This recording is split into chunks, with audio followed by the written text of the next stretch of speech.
ते काँग्रेस पक्षाला मिळू शकलं नाही संख्यात्मक बाबीत, आणि ते न मिळण्याच्या मागची जी कारणं आहेत त्याचा प्रसंगी आम्ही उहापोह केलेला आहे.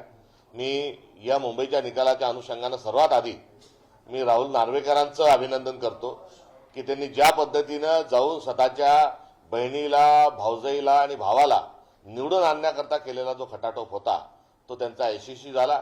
त्याकरता त्यांना आचारसंहितेचं उल्लंघन करावं लागलं, त्यांना आदर्श आचारसंहिता मोडावं लागली किंवा स्वतःच्या पदाची गरिमाही त्यांनी बाळगली नाही आणि बरीचभर त्यांच्यावर कुठल्याही प्रकारची कारवाई झाली नाही. त्याबद्दल आणि त्यांनी जे स्वतःच्या कुटुंबियांना निवडून आणलं त्याबद्दल अभिनंदन करतो. असे अनेक प्रसंग आहेत.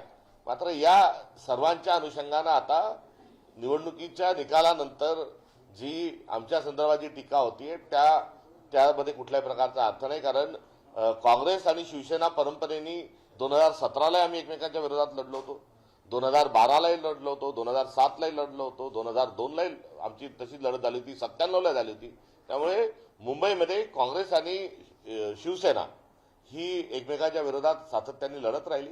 यावेळेस ते आमचे मित्रपक्ष होते, मात्र आम्ही वंचित बहुजन आघाडीच्या सोबत ही निवडणूक लढवण्याचा निर्णय हा पक्ष पातळीवर अनेक वैचारिक भूमिकेच्या अनुषंगानं आम्ही हा घेतला होता.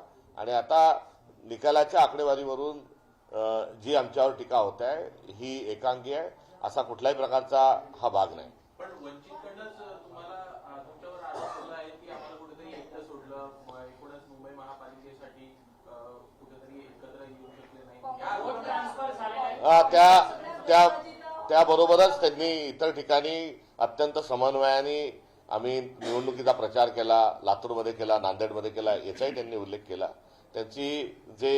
त्यांची जी भावना आहे ती भावना जाणून घेण्यात येईल आणि त्याच्यावर विचार केला जाईल. परंतु मुंबई महानगरपालिकेमध्ये तुम्ही त्यांना 62 जागा तुम्ही दिलेल्या होत्या. इथेच पत्रकार परिषद म्हणालात की हा ऐतिहासिक सगळा युती आहे वंचितची आणि काँग्रेसची, परंतु 62 जागा दिल्या, त्याच्यानंतर ऐन वेळेस त्यांनी तुम्हाला 16 जागा रिटर्न केल्या, जवळपास 45 जागांवरती ते लढत होते, तरी देखील त्यांना एकही जागांवरती जिंकता आलेलं नाही.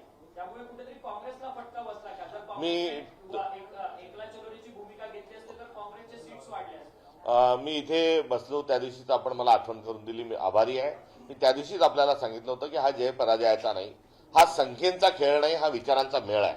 त्यामुळे आमची वंचितच्या सोबत झालेली आघाडी हा गांधी आंबेडकर पॅटर्नच्या अनुषंगाने काँग्रेस पक्षाला पुढे जायचं आहे आणि त्या दृष्टिकोनातून आम्ही ती केलेली पहल होती.